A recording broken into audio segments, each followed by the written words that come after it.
Bem-vindos a mais um CDK. Desta vez temos aqui o António Madaleno. António, é um prazer ter-te aqui. Obrigado, agradeço o convite.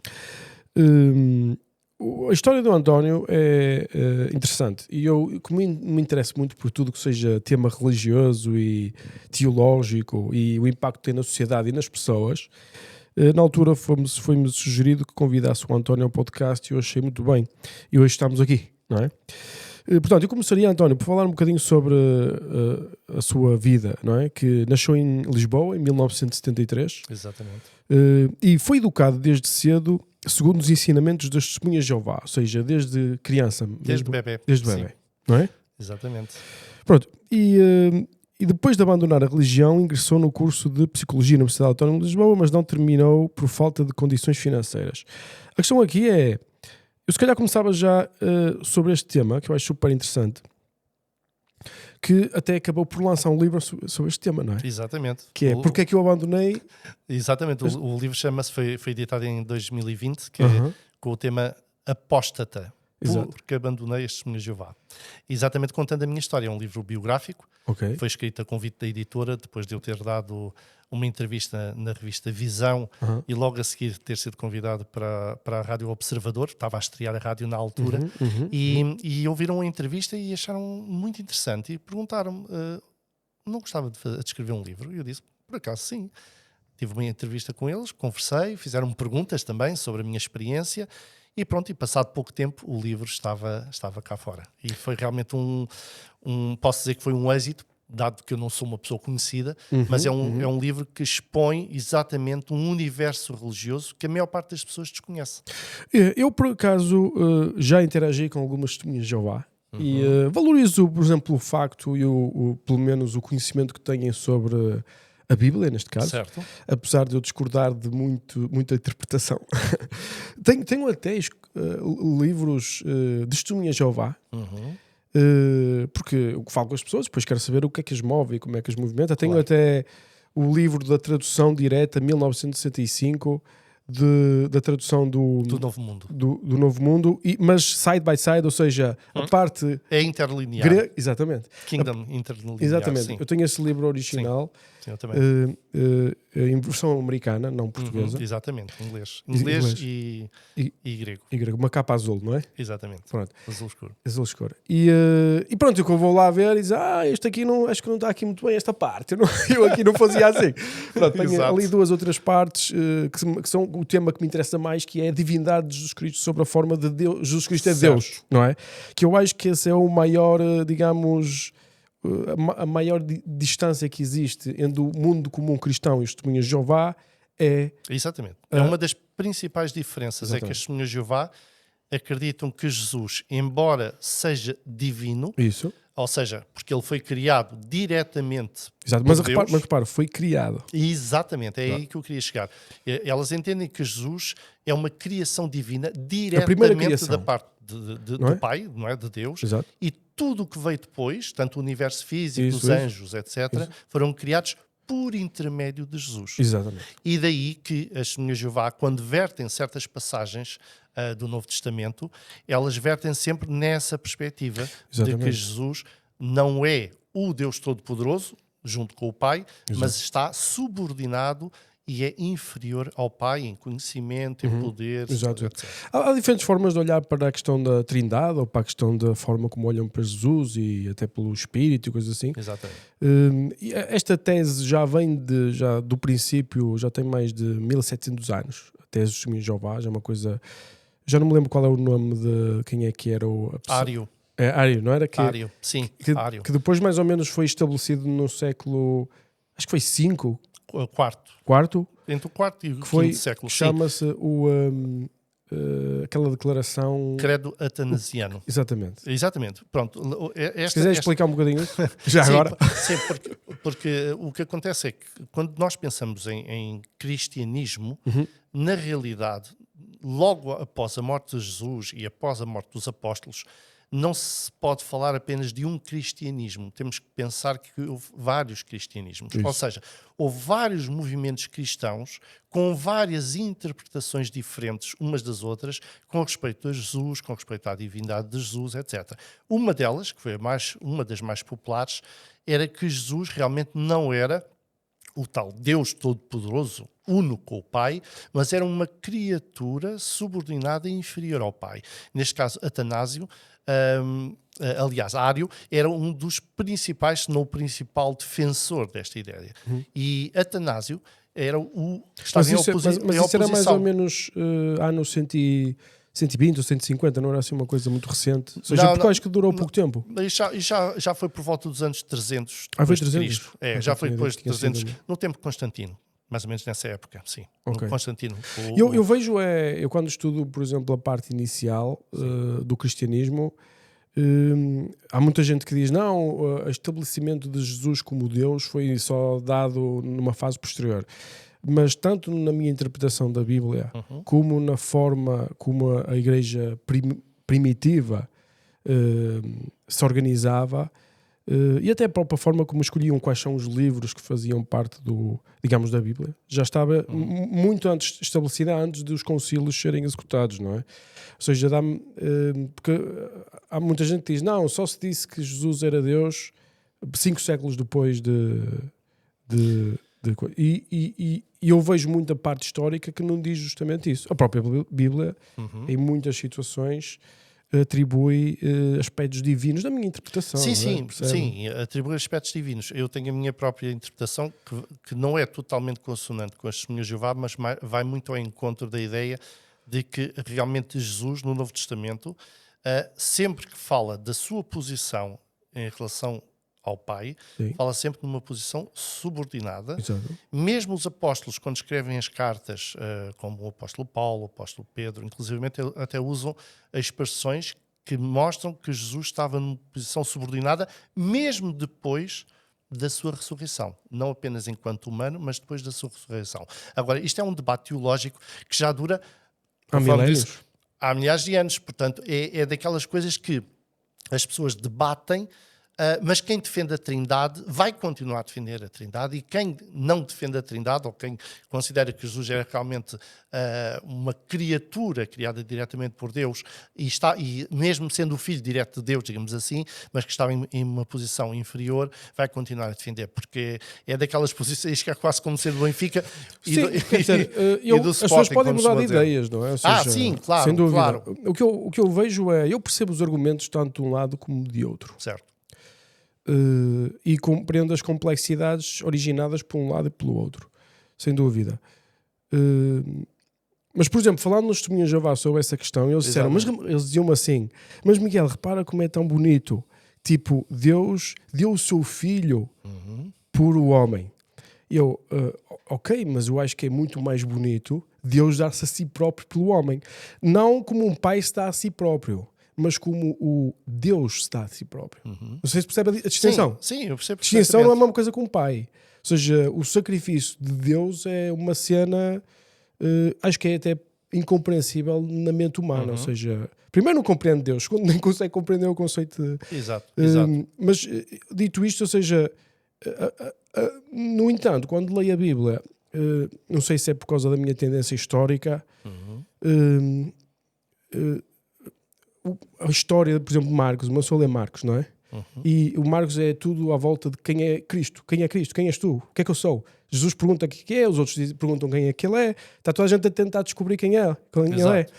E o clímax da história dá-se, para mim, no meu entender, quando está a ser julgado no Sinédrio, não é? E é acusado de blasfémia por dizer que é Deus. Vamos lá ver, ele é acusado de blasfémia porque ele se assume como sendo igual a Deus.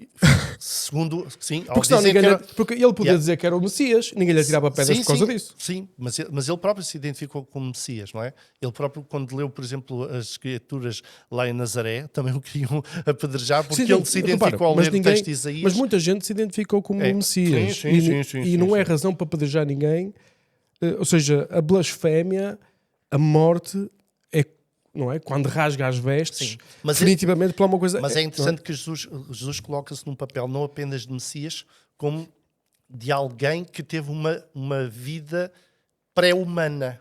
Quando ele diz, antes de Abraão existir, eu sou, ou eu existo, Exato. ou eu... Que é repara, logo aí o eu sou é uma posição... referência, o eu sou é uma referência muito interessante. Sim. À ligação de Moisés quando também falava com Deus sobre essa mesma É usado pelos trinitaristas, embora a tradução do hebraico não seja literalmente eu sou. Pois não. Eu serei o que é uma expressão espetacular. Há outras, que eu acho que Deus nunca poderia dizer sim. eu sou, porque se diz eu sou, significa que faz parte da essência do fábrico do universo. Ele tem que estar fora do universo. Por isso é que a palavra até parece mais bem escolhida do que eu sou. Não é? Agora, isto é um assunto, um assunto da Trindade dava pano para mangas. Mas tenho razão em dizer que é principalmente a maior diferença teológica que existe. É uma das, sim. Não é a principal? Para mim, acho que é uma das maiores em consonância com a negação da imortalidade da alma e do inferno de fogo. São as três grandes diferenças que distinguem as Testemunhas de Jeová dos outros grupos. E então, o António foi criado nos Testemunhas de Jeová, não é? Portanto, a experiência que eu tenho com os Testemunhas de Jeová é que eles, e têm todo o direito, organizam-se em grupos e as suas relações pessoais estão muito ligadas àquele grupo, não é? E, portanto, tudo rola à volta do grupo e, por exemplo, isso sente-se depois umas críticas que são direcionadas nesse aspecto porque há quase um afastamento da sociedade, não é? Eu falo nisso no meu livro. Na sua experiência, como é que foi? Porque temos que perceber que as Testemunhas de Jeová acreditam que elas são a única religião verdadeira. A única. Que se apenas eles têm a verdade da interpretação bíblica. Isso. Portanto, eles entendem que todas as pessoas que estão fora do grupo podem ser um perigo para a sua fé, para a sua espiritualidade. Então, elas são incentivadas a criar apenas amizades dentro do grupo, a casar dentro do grupo religioso. Portanto, tudo o que é fora do grupo é sempre olhado com desconfiança, com afastamento. Isso. Não é? Portanto, é o chamado exclusivismo. Apenas elas serão salvas, apenas elas têm a verdade e, portanto, cuidado com o mundo de Satanás. Tudo o que está fora do grupo é o mundo de Satanás. Mesmo pessoas que se afirmam cristãs. Portanto, elas acreditam que, sendo elas apenas a religião verdadeira, com a interpretação verdadeira bíblica, então tudo o resto são ensinos falsos, ensinos pagãos, como o da Trindade, como o da mortalidade da alma, como o inferno de fogo, etc. Portanto, há aqui um fechamento, não é? Doutrinal de grupo que depois vai influenciar toda a vivência da Testemunha de Jeová. Mas, por exemplo, quando o António deixou os Testemunhas de Jeová, a sua família seriam Testemunhas de Jeová? E continuaram ligados? Apenas a minha mãe é Testemunha de Jeová, o meu pai nunca foi Testemunha de Jeová. A minha esposa, os pais são Testemunhas de Jeová, e tinha mais uns primos também Testemunhas de Jeová. O que acontece nestes grupos, e eu já vou explicar a minha situação, é que quando alguém sai de um grupo destes, seja das Testemunhas de Jeová, seja de outros grupos que eu hoje em dia considero como seita destrutiva, ou grupo de autocontrole, e depois irei explicar mais sobre esses conceitos, o que acontece é a pessoa é ostracizada. Ou seja, é morte social. A pessoa é banida do grupo e quem está dentro do grupo não deve falar mais com essa pessoa. É como se ela tivesse morrido. Passam por si um pouco agressivo, não? Um pouco, a favor. A pessoa passa por eles na rua e eles nem olham para nós. É como se fôssemos um fantasma que estamos ali e que ninguém nos vê. Portanto, ninguém fala connosco, ninguém pode dizer nem sequer um olá. E isto porque, mas isso é consensual dentro de todos os Testemunhas de Jeová, na sua experiência? Isto é ensino universal dentro do grupo religioso. Se eu perguntar isso a um Testemunhas de Jeová atual, ele vai-me responder que sim? Não onde? Se eu perguntar isso a um Testemunhas de Jeová hoje, sim. Ele vai-me responder que é um ensino atual, sim. Ok. E seja na América, seja na Europa, seja onde for. É um ensino universal. E está nas próprias publicações das Testemunhas de Jeová. Portanto, aliás, eu no meu livro, no primeiro livro, falo nisso e tenho citações das publicações que provam isso mesmo. Isso, porque está tudo documentado. Tudo e está tudo documentado. Tudo. Dá para aceder às todas as publicações pela internet. Exatamente, e tem o site oficial, etc. Portanto, o curioso é esta minha pergunta que vem sempre quando falo com os Testemunhas de Jeová, que é, ok, vocês têm a vossa teologia, de onde é que vem a vossa teologia? E então as pessoas dizem, vem da organização. Exatamente. E eu acho interessante o nome, organização. É engraçado, tem que dizer. Sim, as minhas já usam essa expressão, a organização. A organização é quase como uma entidade sobrenatural que paira sobre tudo e que rege tudo. Isso. E o que é a organização? Foi isso que eu fiquei com essa impressão.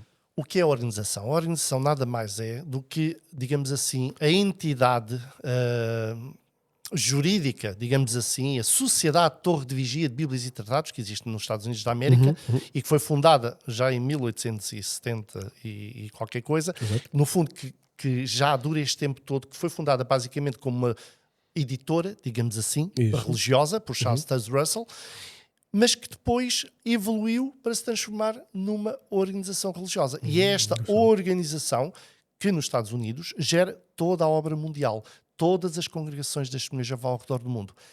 É como o franchising, ok? É bem americano. Exato. Portanto, dali sai toda a informação. Centralizado, Ora, certo? Tudo centralizado, tipo McDonald's. Exato. Não, o centralizado pode não ser uma coisa necessariamente má, porque a Igreja Católica é centralizada. Não, isso, as pessoas depois podem dizer se é mau. Eu, por exemplo, eu não gosto da centralização. Eu sou muito mais, digamos, descentralizado, vamos chamar assim. Eu gosto mais dessa tese. Mas há pessoas que podem discordar, podem dizer, não, depois que é tudo desorganizado, ninguém se entende, nós temos é que nos centralizar. Mas eu fiquei com essa impressão, a falar também com o pessoal de Testemunhas de Jeová, e falámos sobre teologia, sempre super agressivo. Super agressivo, não, super positivo, só que, pronto, uma pessoa nunca chega a lado nenhum. Porque repare, eu sinto sempre uma diferença. Eu posso estar a ser, aliás, um bocado injusto para os meus amigos de Testemunhas de Jeová. E se calhar, como o António já esteve lá e saiu, se calhar. Foram quase 40 anos. 40 anos, e foi ancião. E foi ancião, ou seja, já é uma coisa elevada na... Dentro da congregação é o cargo mais alto que se pode ter. Existe, sim, não é? Sim, eu cheguei a ancião exatamente porque a minha vida toda foi construída lá dentro. Exato, não é? exato. Desde a minha mãe conheceu as Testemunhas de Jeová, começou a estudar a Bíblia com as Testemunhas de Jeová, o chamado estudo bíblico, tinha eu 1 ano de idade. Okay. Portanto, só da tua experiência, a minha experiência foi lá. Todo o meu crescimento foi lá. Portanto, eu conheço aquilo como as palmas das minhas mãos, como se costuma dizer. Muito bem. E a minha impressão de fora é que eu procuro a verdade todos os dias. Ou seja, se o António tiver a distribuir uma tese nova, eu vou escutar essa tese. E vou estudar essa tese. E vou averiguar, como eu já fiz com os Testemunhas de Jeová. Tipo, Cristo não é Deus. Ok, mostra-me os teus argumentos. Eu vou ver os teus argumentos, historicamente, vou ver na Bíblia, vou ver em tudo, deixa-me ver como é que as vossas traduções são feitas, deixa-me ver, vou ver, estudar. Ir ao pormenor. Mas o que eu sinto é que quando eu estou a falar para eles, não existe o interesse deles encontrarem a verdade em mim. Não, porque eles já têm a verdade. Exato. A questão é essa. Eu sinto isso. Uma testemunha de Jeová, quando está a pregar, e quando vai de porta em porta, ou está na rua, ela não tem interesse em ouvir a opinião da pessoa para tentar perceber se a pessoa tem alguma razão ou não. Porque ela entende que já tem a verdade da Bíblia. Que a sua organização religiosa é a religião verdadeira, é representante do reino de Deus na Terra. Portanto, elas estão ali para proselitismo. Elas estão ali para pregar a mensagem do reino, daquilo que elas interpretam, não é? Da Bíblia, e portanto elas querem que as pessoas ouçam, entendam aquilo que elas estão a dizer e acreditem naquilo que elas estão a dizer para se virem a tornar testemunhas de Jeová também. Exato. Eu por acaso senti essa... Portanto, isso é muito comum, não é só nos testemunhas de Jeová. Não, claro que não. Acontece claro em muitas outras religiões, assim, eu tenho a minha teologia, tenho a minha crença, mas gosto sempre de aprender e tentar descobrir o que porque é que as pessoas... E quanto mais eu estudo... E até debater, não é? E debater, porque quanto mais eu estudo as teses dos outros, no fim, eu digo, não, mas isto tem muita mais lógica que eu estou a pensar agora. Ou posso modificar a minha forma de ver as coisas. Claro. E fico até muito mais, digamos, fortalecido e mais confiante naquilo em que eu estou a acreditar. Exato. Se eu fechar os olhos e nem quiser ouvir, diminui drasticamente a minha probabilidade de ter sucesso na procura de uma coisa mais próxima da verdade, vamos chamar assim. Exatamente. É? Mas o problema destes grupos, como as Testemunhas de Jeová e outros grupos... Que outros grupos é que são já agora? Os grupos Testemunhas de Jeová, quando usou aquela denominação... Seita destrutiva ou grupos de autocontrole. Grupos de autocontrole. Eu no meu livro enumero vários grupos, desde o passado até ao presente, que são considerados pelos peritos, porque nada disto sou eu que afirmo, porque como eu costumo dizer, a minha opinião vale o que vale. Lógico. Portanto, isto é um assunto que já é estudado a nível mundial, especialmente nos Estados Unidos da América, porque é um fenómeno acontece muito americano, desde os anos 70. Portanto, é um assunto que já é pesquisado por psiquiatras, próprios peritos. Eu já vi vários grupos de controle de gurus. Exatamente. A Netflix, a HBO tem vários documentários sobre o assunto. Portanto, é um assunto já muito comentado. Mas dos mais polémicos, os grupos mais polémicos têm sido mencionados a este nível, como a Cientologia, Testemunhas de Jeová, Mormonismo, etc. São grupos que hoje em dia estão ativos em todo o mundo, não é? Estão ativos em todo o mundo e, portanto, continuam a angariar adeptos e vivem exatamente dessa angariação de adeptos. Não é? Quais são as características que eles têm para ser denominados grupos de autocontrole? As seitas destrutivas, os grupos de autocontrole, acima de tudo, têm várias características que eu enumero no meu livro. Uma delas principal é um grupo, lá está, extremamente centralizado num líder, ou líderes. Nem todos os grupos deste estilo têm apenas um. Pode ser um, muitos deles têm, a maioria, mas também podem ter alguns líderes, como o caso do mormonismo, as Testemunhas de Jeová. E o líder é que define tudo para o grupo. O que é verdade, o que é mentira, o que a pessoa pode ler, o que ela não pode ler, o que pode vestir, o que não pode vestir, o que deve acreditar, o que não pode, o que pode ver na televisão, o que não pode ver na televisão, o que pode ler. Quer dizer, ou seja, todo o universo da pessoa é regido de acordo com a vontade do líder. Essa é uma das principais características de uma seita destrutiva. Ou seja, existe pouca margem para a individualidade, para o pensamento crítico, a tal questionamento. Exato, ou seja, se eu começo a controlar o que tu vestes, rapidamente vou controlar o que tu pensas. Exatamente. Ou o sexo, por exemplo. Exato. Ou seja, eu estou envolvido em controle todo de tudo o que tu fazes. Controle do aspecto físico, do aspecto mental, não é? O que é que podes pensar? Inclusivamente há um... O que é que podes dizer? Exatamente. Inclusivamente há um perito, o Steven Hassan, que participa no meu livro, é considerado um dos maiores peritos americanos neste tipo de grupos, e ele participa no meu livro com uma entrevista que eu lhe fiz. Ele criou um modelo que é o chamado modelo BITE. E este modelo BITE é um modelo que nos ajuda a entender as diversas características destes grupos. E normalmente o que ele ensina o modelo BITE é um acrónimo. Em inglês, BITE é Behavior, Information, Thought and Emotional. Ou seja, se o líder tiver o controle do comportamento, das informações, da parte emocional e dos pensamentos, ele tem o controle e o domínio sobre a pessoa. É por isso que nós, inclusivamente, vemos pessoas que estiveram nestes grupos ou que estão nestes grupos praticarem assassinatos, como aconteceu, por exemplo, com a seita da Verdade Suprema no Japão, que largaram o gás sarin no metro do Japão e mataram pessoas e feriram suicídios coletivos, como o Jim Jones, em Jonestown, em que quase 1000 pessoas morreram naquele suicídio coletivo. E o People's Temple, que é do Jim Jones, temos também o David Koresh, que foi o ramo davidiano, que lá no cerco do Waco também morreram uma data deles em confronto com as autoridades americanas, e por aí afora. Portanto, nós temos já, em termos de história... Então, se nós olharmos para uma estrutura e observarmos esses pormenores de controlo sobre estas diferentes, digamos, aspectos da vida individual, temos que desconfiar. É uma das pistas fortes de que pode-se tratar de um grupo de autocontrolo ou uma seita destrutiva. Normalmente eu uso o termo grupo de autocontrolo, os peritos usam o grupo de autocontrolo para todos os grupos, mas especialmente para aqueles que não têm uma conotação religiosa ou espiritual. Quando é um grupo mais espiritual, mais ligado a uma parte religiosa espiritual, já se usa mais o termo seita destrutiva. É aquilo que em inglês se diz cult. Os ingleses usam o termo cult. Mas por que se usa seita destrutiva? Porque pode não ser necessariamente destrutiva, para não? Não, é destrutiva. É destrutiva nem que seja do indivíduo, enquanto ser individual, independente, com pensamento crítico. Porque estes grupos, normalmente, o que fazem ao manipular a pessoa é convencê-la de que apenas aquele grupo a pode ajudar, a pode salvar, lhe pode dar a iluminação, lhe pode dar o conhecimento que vai fazer ou torná-la mais feliz. Ou seja, é exclusivo o grupo sempre. Exatamente. É um grupo exclusivista. Isso é uma das características fortes destes grupos. Estes grupos também ensinam, conforme eu já disse no princípio, que as pessoas se devem afastar e isolar-se de todos aqueles que não fazem parte do grupo. Todos que pensam de forma diferente. Todos estão fora do grupo.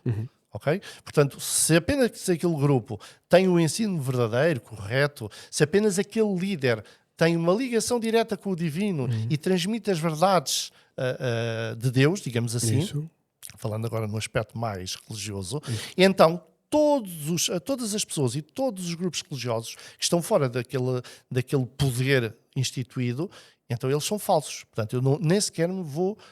Nem quero saber o que eles ensinam, nem quero saber o que é que eles têm para me ensinar. Eles não têm nada para me ensinar. Portanto, e estes grupos o que fazem é fechar as pessoas. Eles estão a tentar numa bolha. Eles estão a tentar enganar. Exato. Não é? Exato. Essa é a sensação. Ou a tentar desviar. Exatamente. Da fé verdadeira. Isso. Portanto, o que acontece é que as pessoas vivem ali, ou seja, embora elas vivam fisicamente na sociedade, mentalmente elas estão isoladas. Porque mentalmente ficam como numa caixa, não é? Portanto, não saem dali. Mas qual é a diferença entre um cristianismo comum e então esses grupos de autocontrole? Por exemplo, vamos imaginar, na Igreja Católica não existe um controle desse nível, não é? Exatamente. Essa é a diferença. Por exemplo, num grupo destes, a pessoa tem que acreditar e cumprir as regras, muitas delas extremamente rígidas, de forma a que seja aceite pelo grupo e pelo líder. Basta questionar ou falhar uma vírgula sequer, ela vai ter problemas. Por exemplo, hoje em dia, a Igreja Católica, eu digo isso no meu livro, a Igreja Católica já atuou como seita destrutiva. Ah, já? No passado, historicamente? nós vemos a questão da Inquisição. Okay. Ai de quem Exato. duvidasse ou questionasse ou dissesse que algum ensino, dogma da Igreja Católica era falso, ou estava errado, ou que o Papa tinha falhado em alguma coisa. Ou seja, nessa altura era então, morto na a Igreja fogueira. Católica atuava como uma seita destrutiva. Culto, atuava como um culto, como uma seita destrutiva. E os protestantes também fizeram o mesmo. E os protestantes também acabaram por fazer o mesmo. Eu falo nisso no meu livro também. Portanto, eu faço aqui um retrato histórico. Não por apenas, isso é que eu gosto apenas... da descentralização, percebe? Ora, aí está.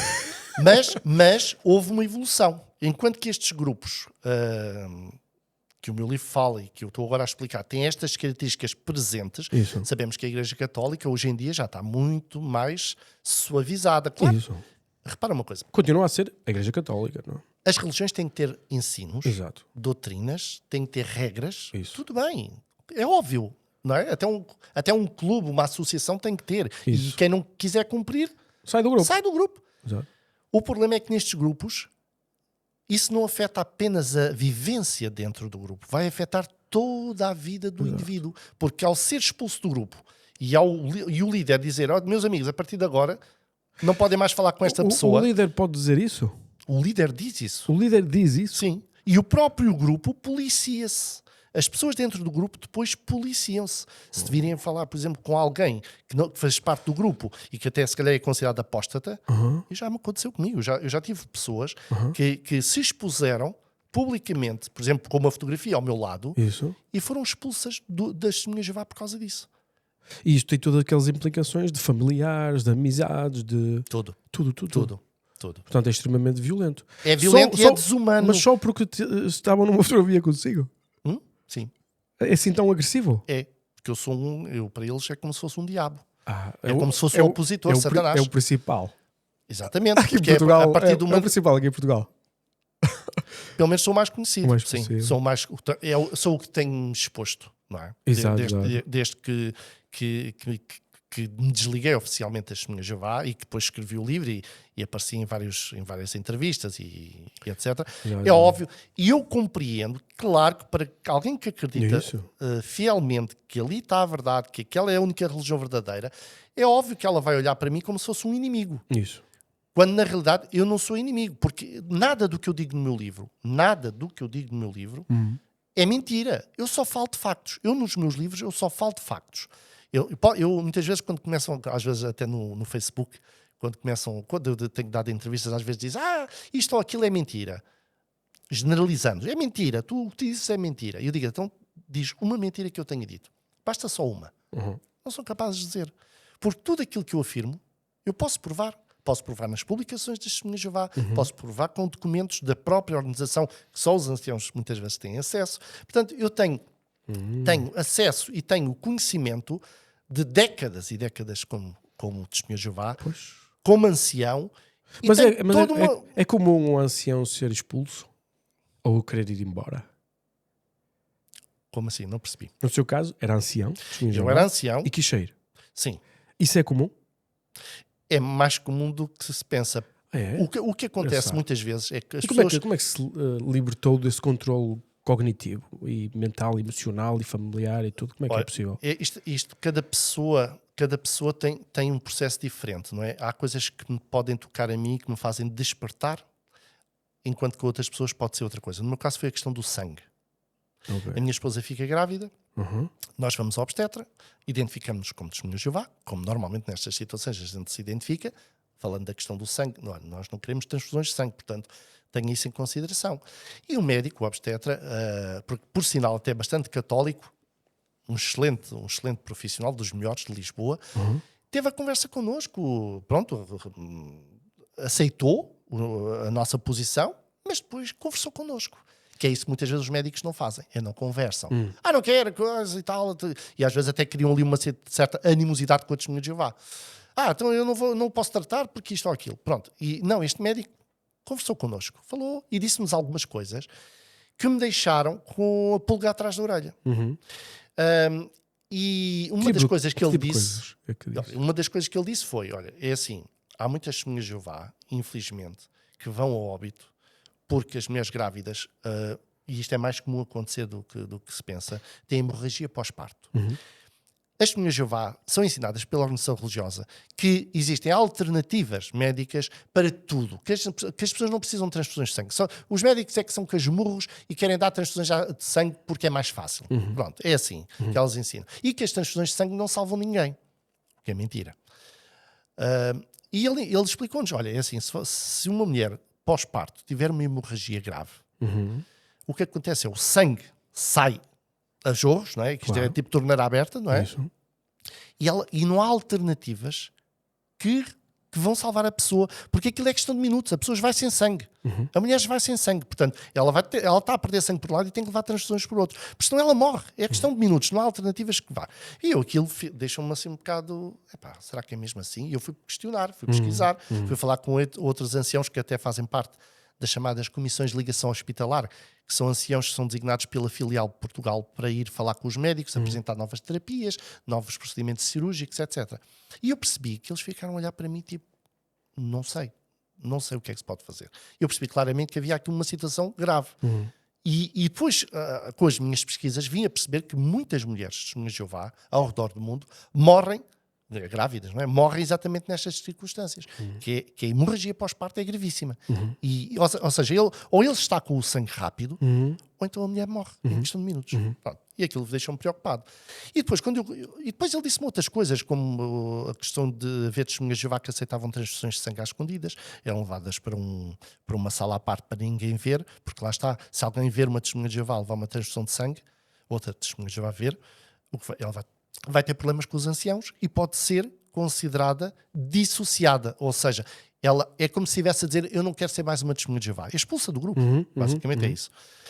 E mais coisas. E aquilo deixou-me curioso. E eu, como ancião, já tinha alguns questionamentos, porque isto aconteceu em 2003, o meu filho nasce em 2004, mas já no ano 2000, a organização religiosa tinha ensinado uma nova luz, um novo ensino, atualizado, de que, a partir daquela altura, as testemunhas de Jeová podiam aceitar frações de sangue. A maior parte das pessoas desconhece que as testemunhas de Jeová podem aceitar frações de sangue. Ou seja, elas não podem aceitar plasma, plaquetas, glóbulos vermelhos, glóbulos brancos.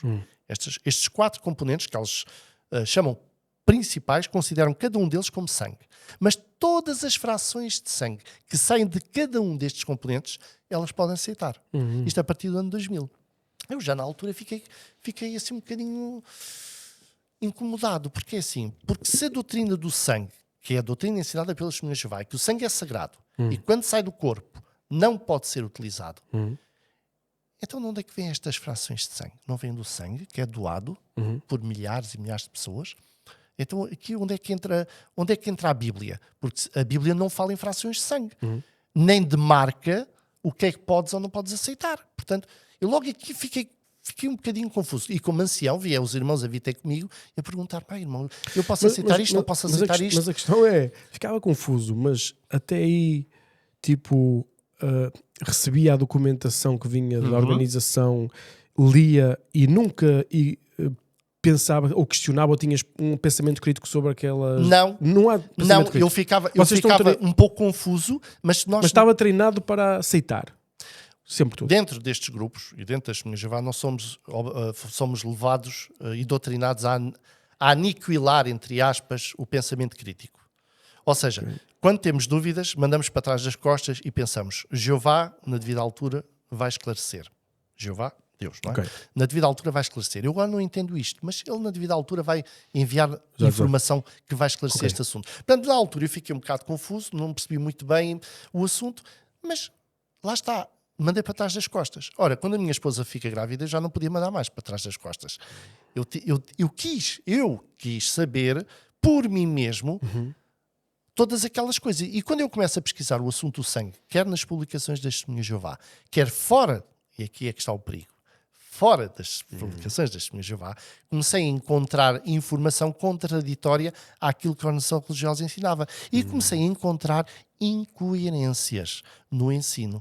Ou seja, o seu pensamento nessa altura foi se está mal aqui, pode estar mal em tudo. Foi assim um pensamento desse tipo? Acabou por ser. Ou seja, mas foi mais grave. Foi eu quase perceber, um clique, ou seja... Foi eu perceber que esta doutrina tem sido responsável pela morte de milhares de pessoas. Sim, isso foi o aspecto emocional que o despertou. Me chocou. Okay? E mas depois o processo racional... Eu não parei a minha pesquisa por aí, porque isto é uma bola de neve. Exatamente. Por isso é que existe essa cena de separar as pessoas da informação. Ora, aí está, o controle de informação é muito importante dentro destes grupos. Porque se a pessoa não pesquisar fora do grupo... Eu já reparei, eu só falo com os Testemunhas de Jeová com os livros deles, porque se eu trouxer um livro qualquer... Não sei. E se você lhes quiser entregar algo, olha, lê isto e depois dá-me a tua opinião. Eles não vão ler. Eu tenho que se usar a documentação da organização. Ora, porque só mas a vantagem eles confiam... é que já tem quase 150 anos, tem muita informação. Claro, e contraditória, Exato, não é? Porque os ensinos também vão mudando. Exatamente. Portanto, a partir do momento que eu começo a pesquisar e começo a encontrar, não apenas sobre o sangue, mas sobre outros assuntos, aliando isso ao conhecimento que eu tinha como ancião, que recebia informação da própria organização, inclusivamente sobre coisas bem mais graves, como encobrimento de casos de abuso sexual de crianças, porque isto é muito importante que se diga, não é só a Igreja Católica que tem este escândalo, as Testemunhas de Jeová têm este escândalo a nível mundial tão grave como a Igreja Católica. Por exemplo, há uma coisa que se vê que é nestes grupos de organizações de controle, autocontrole, nas lideranças depois há uma tendência à degeneração dos costumes e o poder fica de tal forma que viu-se muitas situações, começam, por exemplo, não sei das Testemunhas de Jeová, não conheço nada, não é isso que estou a dizer, mas por exemplo naqueles grupos coletivos onde o líder começa a ter 100 mulheres e depois começa a ter mulheres muito novas e depois... Como aconteceu com o mormonismo no princípio, com Joseph Smith. Exato, que ele começou a ter mulheres dos outros, inclusive. Exatamente. Etc. Sim, seja, e acontece muito nestes grupos. Nas Testemunhas de Jeová não é por aí. Okay. Nas Testemunhas de Jeová não é por aí. Não é esse o aspecto. O aspecto nas Testemunhas de Jeová tem mais a ver com o controle daquilo que eu mencionei, que é o controle do comportamento, da informação, da emoção e toda a vivência da pessoa. Toda a vivência da pessoa gira em torno do grupo. Porque as Testemunhas de Jeová, neste caso estamos a falar das Testemunhas de Jeová, são ensinadas que elas devem trabalhar para o reino de Deus. Ok? Portanto, tudo aquilo que elas puderem abdicar deste mundo, não ir para a faculdade, ou seja, não ter uns estudos superiores, não querer ter uma carreira neste mundo, isso é incentivado. Por isso que os jovens, por exemplo, são desincentivados fortemente a não ir para a faculdade, que é outra coisa que acontece nas Testemunhas de Jeová, mas também acontece em outros grupos. Mas lá está. Porquê? Porque o objetivo é que as pessoas trabalhem para a organização religiosa, sim, para o líder. E também na universidade vão ter informação que se calhar não é útil, não é? Para a organização, digamos assim. Aí está. E vai pôr em causa muita coisa que é ensinada dentro do grupo. Yeah. E agora seja, a informação... E com a internet agora? Como é que se controla as Testemunhas de Jeová? Ou outras organizações? Sim. A internet tem coisas Eu na Coreia do Norte vi. Na Coreia do Norte não havia internet. Estava resolvido. E na China é altamente controlada também.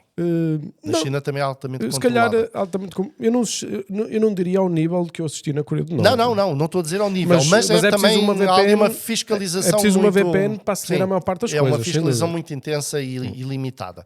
Mas pronto, o que acontece nestes grupos totalitários, Isso. Que é exatamente o que acontece em grupos e regimes ditatoriais e totalitários, como a Coreia do Norte, e em parte também a China, obviamente. O que acontece é, eles não querem que as pessoas acedam à informação que pode pôr em causa o regime. Neste caso, um regime religioso, espiritual. Exato. Portanto, o objetivo... Mas esta estrutura é usada também em regimes políticos. Sim, exatamente. De costumes, até. No outro dia havia um que tinha a ver, já não me lembro, desculpa, mas a mesma estratégia, o mesmo modelo é utilizado em diferentes conceitos. O religioso é o mais forte que existe, não é? Por causa o político também é bastante forte, não é? A Coreia do Norte é uma coisa incrível. Claro que sim, claro que sim. Até as ideias, sei lá, de outro tipo, por exemplo, umas ideias comunistas, não é um conceito parecido? Lá está. A luta de classes, os outros são maus, eu é que sou bom, a doutrinação. Lá está. Ou seja, não é a mesma coisa. É assim, estas características que nós estamos a falar. Organização. E eu falo nisso no meu livro. Sim, eu falo nisso no meu livro. E eu explico que há diferentes tipos de seita destrutiva e grupo de autocontrole. Eu enumero, há grupos comerciais, inclusivamente, políticos, terapêuticos, religiosos, terroristas, costumes, tipo, radicais, formas fundamentalistas terroristas, como o ISIS, exatamente. Olha, formas de comer, costumes, por exemplo. Mas existe muito, eu vejo muito conflito entre pessoas paleo, pessoas vegan. Sim, mas aí é diferente, porque aí não há um líder que dite... É verdade. Digamos assim, há uma ideia. Há uma ideia, um pensamento de grupo, mas não é um grupo instituído. É Nós estamos a falar de algo que tem uma estrutura hierárquica bem definida, de onde emana a informação. E piramidal, centralizada, etc. Não é? Onde há um líder totalitário. Pronto, e esses grupos não, são inorgânicos. É diferente. Não quer dizer, lá está, eu também explico isso no meu livro, não quer dizer que não haja características de seita destrutiva ou que possa existir em várias coisas na nossa sociedade. Mas isso não faz de si mesmo uma seita destrutiva ou grupo de autocontrole. Claro. É preciso preencher muitas ou várias características para ser identificado como seita destrutiva. Ok, percebido. E então, estava a contar que tinha tido essa experiência, estas dúvidas, e como é que é o momento em que diz que é sair? Como é que isso funciona? É assim, Porque nós estamos a falar, atenção, António, são 40 anos. Eu nem quero imaginar a pressão emocional, intelectual e até física que deve ter sido tomar uma decisão dessas. Não é? Sim. Mas isto foi um processo que começou quando a minha mulher fica grávida e eu e a minha esposa, junto com o meu filho, que na altura tinha 6 anos, nós só nos afastamos em 2011. Exatamente. Então houve aqui um processo. E neste tempo eu pesquisei, li muito, pesquisei muita coisa, descobri muita coisa, até mesmo da história das Testemunhas de Jeová que eu não sabia. E o que é que acontece? Quando eu decido sair, junto com a minha esposa, porque a minha esposa também, à medida que eu ia descobrindo e sabendo coisas, ia partilhando com ela, e ela própria também queria sair, queria se afastar, nós afastamos-nos não de uma forma oficial. Eu primeiro abdico, renuncio ao cargo de ancião, aproveitando a minha mudança de casa, mudança de congregação, neste caso de território, e então aproveito isso para me afastar. Mas a sua mulher também estava nesse movimento? Porquê? Por causa do que vocês falavam em casa? Sim, porque eu ia partilhando com ela estas questões. Por exemplo, começou com a questão do sangue, obviamente, e depois outras coisas que nós fomos descobrindo. Claro. Eu ia partilhando com ela. Exato, pronto. E é assim, não é apenas o que eu digo, não é apenas eu dizer, é haver provas daquilo que se diz, não é? Isso. Pronto, e ela, confiando em mim e nas provas que eu lhe ia mostrando e falando com ela, e ela também chegou à conclusão que realmente esta organização religiosa não é aquilo que afirma ser. Não é a única religião verdadeira, nem nunca foi. É apenas mais uma religião, que eu considero uma seita destrutiva, como as milhares e milhares de religiões que há no mundo. Pronto, nem mais nem menos. Tem coisas positivas? Tem, mas tem muitas coisas negativas, que eu já enumerei algumas delas, e que fazem realmente com que o peso na balança, quanto a mim, é a minha opinião, pese para o lado negativo. Porque lá está, a pessoa deixa de ter a sua individualidade, deixa de ter a possibilidade de decidir por si própria. Inclusive, olha, eu dou um exemplo. Por exemplo, eu sempre gostei de cantar, desde pequenino. O meu sonho sempre foi um dia ter sido cantor. Eu não segui essa carreira porquê? Porque dentro da organização religiosa, aquilo que era incentivado e aquilo que era dito é que o mundo da música é mau, que um verdadeiro cristão não se deve envolver com o mundo da música. Eu, inclusive, pensei em ir a concursos como esses que agora há aí, não é? Tipo o Chuva de Estrelas, etc. O The Voice, etc. E eu não ia Por mais vontade que eu tivesse, porquê? Porque dentro da religião eu não podia. Uma coisa tão simples como cantar. Ou seja, mas não podia. Não podia. Não Porque era uma se coisa eu fosse, de... perdia o estatuto que tinha lá dentro. Eu não era expulso por causa disso. Ok. Mas perdia o estatuto que tinha lá dentro. Passava a ser encarado como fraco espiritual, como alguém que não interessava a ninguém, como se costuma dizer. Portanto, não era boa associação. Ok. E, então, lá está. E depois tu vives ali, como tu vives e o teu universo é todo ali dentro, tu não tens muita escolha. Pois. Porque é o teu universo. Exato. Vais ficar sozinho? Toda a gente pensa daquela forma, portanto, tu segues o rebanho, como se costuma dizer. Portanto, tu não tens opção, não tens livre-arbítrio, que é uma coisa que Deus nos deu. Exato. Sobre o qual está construído todo o universo.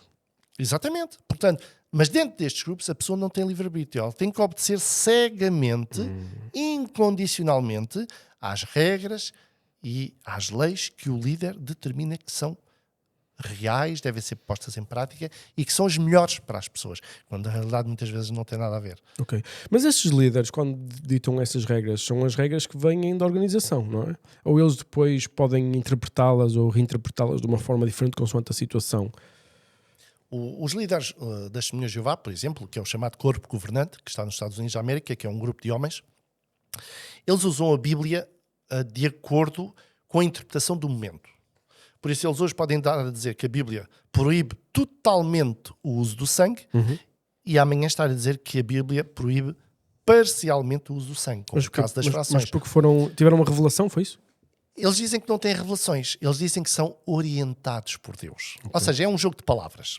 Da prática, para as Testemunhas de Jeová é como se eles fossem inspirados. Okay. Porque na prática, se eles é que determinam o que a Bíblia ensina, não é? E interpretam o que a Bíblia ensina e sempre apresentam isso como sendo uma dádiva de Deus, em termos de é Deus que nos orientou. Exato.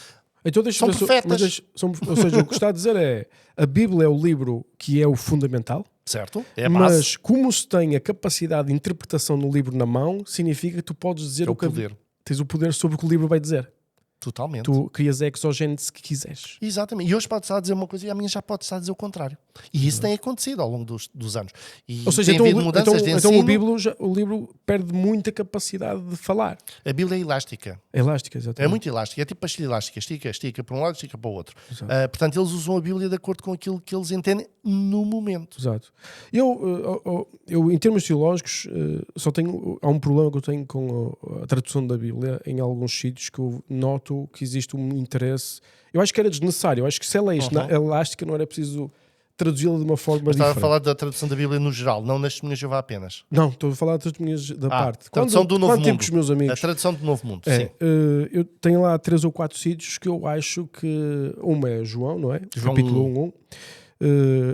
Não concordo com a forma como se faz a tradução, nem com historicamente como foi feita.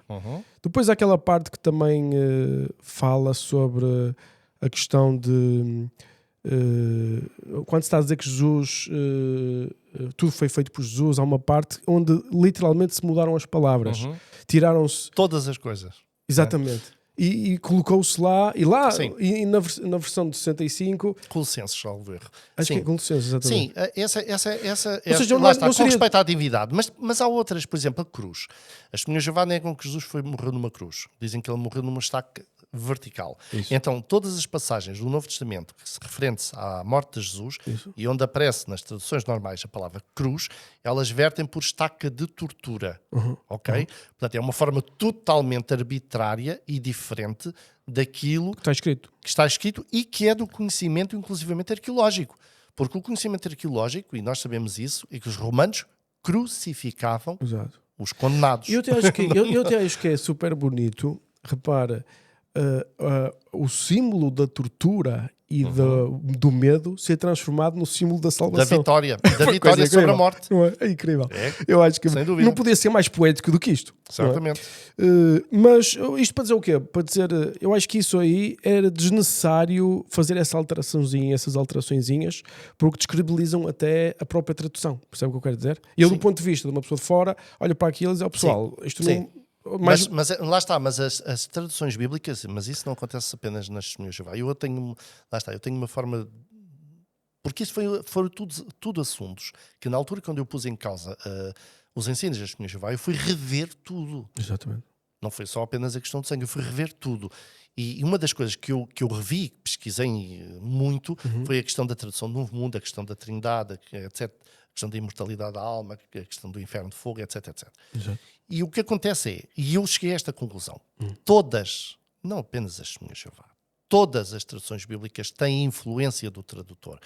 Por detrás do tradutor há uma doutrina, há um dogma, há uma religião.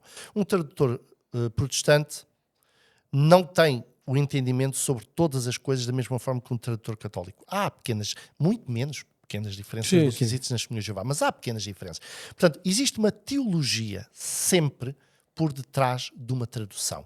Porquê? Porque o grego, assim como o hebraico, por cada palavra, às vezes cada palavra tem mais do que um significado. É o tradutor que vai escolher qual é o significado ou a tradução melhor que se enquadra naquele contexto ou na sua teologia. Mas todas as traduções bíblicas sofrem disso. Todas. Eu, quanto a mim, nesse aspecto não tenho ilusões. Exato. Todas elas. Ou Umas seja, mais, outras menos. Todas têm influência. Vai ter sempre um bocadinho de hermenêutica quando se está a fazer a tradução. Ou seja, há sempre Sim, uma... e teologia, o que é que se queria dizer? Eu sei acreditar na Trindade, eu vou traduzir a Bíblia de uma forma. Se eu não acreditar na Trindade, usando o grego, eu vou traduzi-la de outra forma. Exato. Okay? Não quer dizer que ele gramaticalmente esteja totalmente errado, ou esteja errado. Sim, e as próprias línguas têm implicações. Tem. Mas a questão é... mas a mensagem principal, não é? É comum a 99% das pessoas, ou seja, percebe? Ou seja, eu vejo diferenças, mas elas são muito mais as ligações do que as diferenças. Sim, sem dúvida. Sabe o que eu quero dizer? Sem dúvida. Nota-se, ou seja, nós depois acabamos por nos focar, não é? Por exemplo, Calvino, não é? Mesmo nos protestantes há pessoas que acreditam na tese de Calvino, dos 5 pontos, não é? Outros só acreditam em 4, outros só acreditam em 3, outros só acreditam em 2. Ou seja, há muita divergência. Nos católicos também existe gente que acredita em Maria, Fátima, e a gente que não acredita. Ou seja, há uma diferença grande, mas eu compreendo isso de que, sem dúvida, todas as traduções têm uma influência teológica por trás. Mas há muitas ferramentas hoje em dia para nós podemos comparar diferentes traduções. Sim. Eu, por exemplo, comparei muitas traduções e tenho muitas traduções, tanto físicas como digitais, e lá está, foi um trabalho de pesquisa intenso. Lá está, quando eu saí da ordenação religiosa das Testemunhas de Jeová, e era aí que eu queria chegar um bocadinho, eu saí mentalmente livre. Eu estava totalmente convicto de que esta religião, conforme eu disse, é mais uma religião, não era a verdade. E o mal das pessoas que saem deste tipo de grupos e não saem totalmente libertas em termos emocionais, psicológicos, e que levam consigo ainda ensinos, fobias, como o medo de morrer no Armagedon, que é um medo sempre presente nas Testemunhas de Jeová, não é? Vir o Armagedon, que é a guerra que Deus vai travar contra toda a humanidade e vai destruir 99,9% da humanidade, a não ser aqueles que estiverem dentro da organização religiosa. Ora, quando alguém sai de uma organização destas, mas ainda leva consigo esses medos e essas fobias, a pessoa mais cedo ou mais tarde vai ser apanhada de volta. Basta acontecer uma guerra, um terremoto, uma catástrofe qualquer. Ele vai pensar, será que é agora? É o medo. Será que elas tinham razão? Ok? Porque a doutrinação é tão intensa e tão marcante, ela fica gravada cá. Esses medos, essas fobias, esses medos irracionais vão surgir mais cedo ou mais tarde. E eu tenho conhecido, ao longo destes anos, muitas Testemunhas de Jeová, ou ex-Testemunhas de Jeová, que vêm falar comigo e dizem, mas eu ainda sonho com o Armagedon, eu ainda tenho pesadelos com o Armagedon. E se elas têm razão?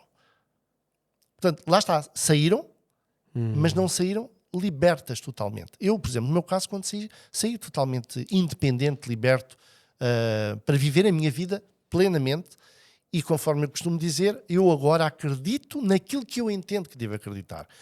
Ou seja, eu já não tenho que seguir uma cartilha religiosa de alguém que lá em cima me diz o que é que eu posso ou não posso acreditar. Sou eu que decido. Porque, no fundo, o que a Bíblia diz é que todos nós seremos julgados individualmente por Deus. Então, se é assim, eu escolho aquilo que devo acreditar. Mediante as minhas pesquisas, mediante o meu entendimento. Porque eu vou ser julgado individualmente, ninguém vai ser julgado por dizer, mas eu faço parte da organização. Eu faço parte da organização religiosa das Testemunhas de Jeová. Eu acreditei nisto porque foi assim que me ensinaram. Não, a pessoa escolheu acreditar. Exato. Portanto, Eu tenho esta filosofia de vida agora. E por isso, há muitas pessoas que perguntam, então, e não pertence a nenhuma religião agora? É uma das perguntas que me fazem. Normalmente a ti agora já não pertence a nenhuma religião?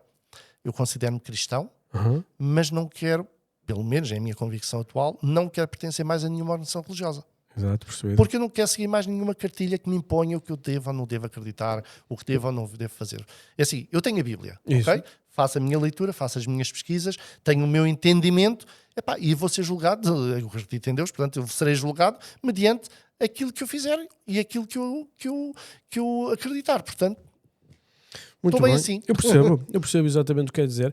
É uma posição de coragem, não é? Ou seja, ficar sozinho é muito mais difícil do que ter uma muleta de um coletivo, não é? Claro. E estes grupos são excelentes muletas. E estes grupos oferecem, e eu no meu livro explico isso. Você fala nisto, que é o chamado love bombing, quando chega à organização. Como é que funciona isto? O love bombing acontece... Nunca tive esta oportunidade de qualquer dia vou-me converter só para sentir algumas religiões. Exato. Se calhar isto é muito mau, não é? O love bombing é uma técnica que existe neste tipo de grupos, que é a pessoa ser recebida no grupo, não é? Como se fosse um rei.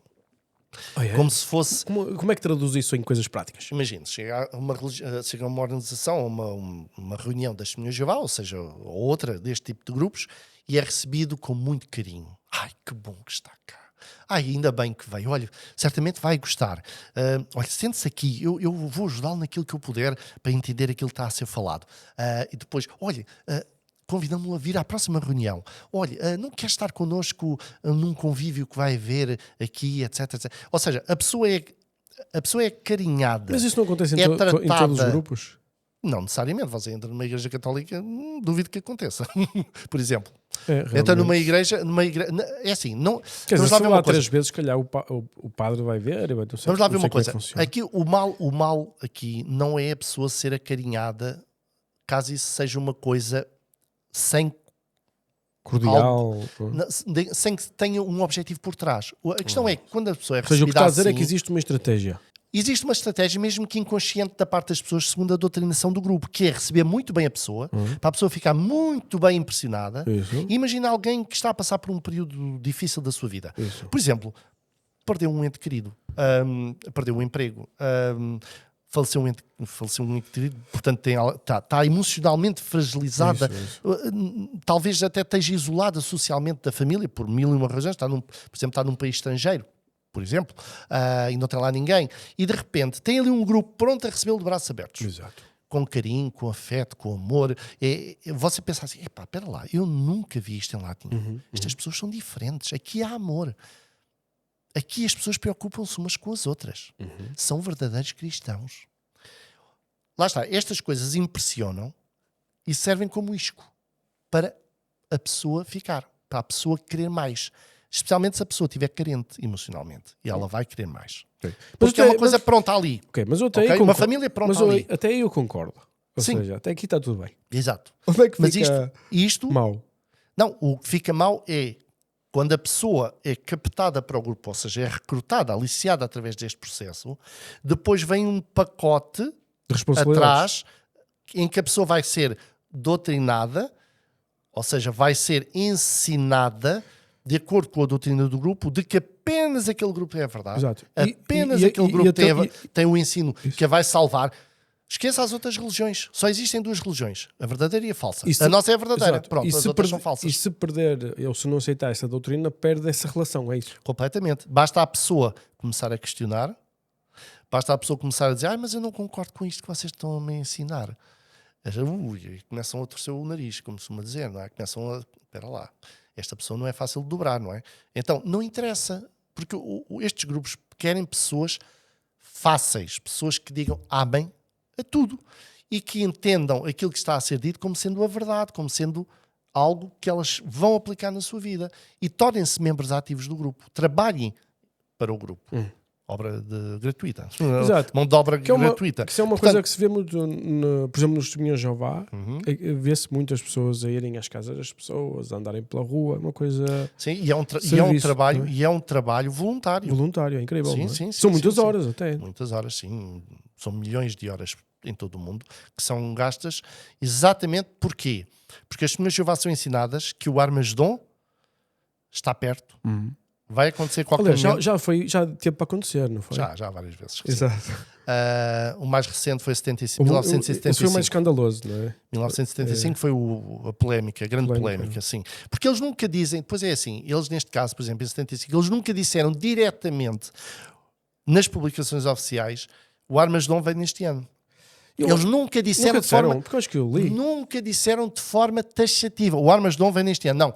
Eles deram a entender, tanto nos discursos como nas publicações, enfatizar o ano de tal maneira como sendo um ano marcante e que seria bem apropriado que Deus trouxesse o Armagedon nesse ano, que toda a comunidade religiosa das Testemunhas de Jeová ficou convicta de que viria nesse ano. Mas como não veio até uma demandada de membros nessa altura? Na altura, sim, houve muitas pessoas que perderam a fé na ordenação religiosa e se afastaram, sim. E nessa altura houve muita gente que perdeu realmente a confiança no ensino da religião. Mas lá está, isto é passado, não é? Lógico. A maior parte das pessoas que desde 75 até hoje entra, nunca ouviu falar de 75. A não ser que vá a um site e veja um apóstata a falar sobre isso. Exato. Muito bem. Mas a sua crítica, eu percebo que deve estar, como é que se diz, não sei, mas quando saiu da organização, sentiu que desperdiçou muitos anos da sua vida? Lá está. Isto depois a experiência varia de pessoa para pessoa. Há pessoas que abdicaram de muita coisa. Há pessoas que abdicaram de ter filhos, porque o Armagedon vem a qualquer momento. Porque é que vou ter filhos agora neste sistema de coisas quando o Armagedon vem e o paraíso está aí à porta e eu posso ter filhos no paraíso? Ou pessoas deixaram de casar para se dedicar totalmente a pregar as boas novas do reino, segundo aquilo que eles proclamam. Houve pessoas que deixaram de ir para a faculdade para que investir neste sistema de coisas se o Armagedon vai acontecer a qualquer momento? Portanto, para que ser médico se no paraíso não vai haver doenças, não é? Por exemplo, ou advogado, ou seja o que for, não é? Portanto, houve muitas pessoas que abdicaram de muita coisa. Eu, no meu caso, nunca pensei em ir para a faculdade na altura, não pensava, nunca gostei muito de estudar na escola, pronto, não tinha essa vocação na altura. Portanto, isso não me afetou muito. Agora, é óbvio que eu não tive uma vivência normal como a maior parte das crianças têm, porque isso é outra coisa que acontece nestes grupos, é que as crianças são doutrinadas tal e qual como os adultos são.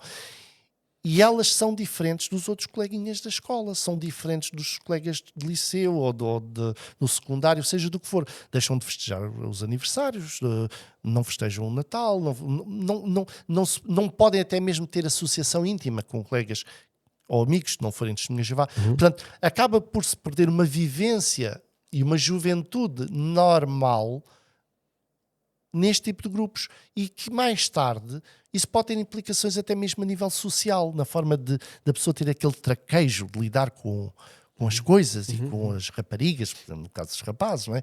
Lidar com as raparigas e aqueles namoricos, aquelas coisas, que dentro destes grupos, muitas vezes, isso é totalmente controlado. Portanto, no meu caso, eu abdiquei de coisas, conforme eu disse há bocado, a questão de ser um cantor, por exemplo.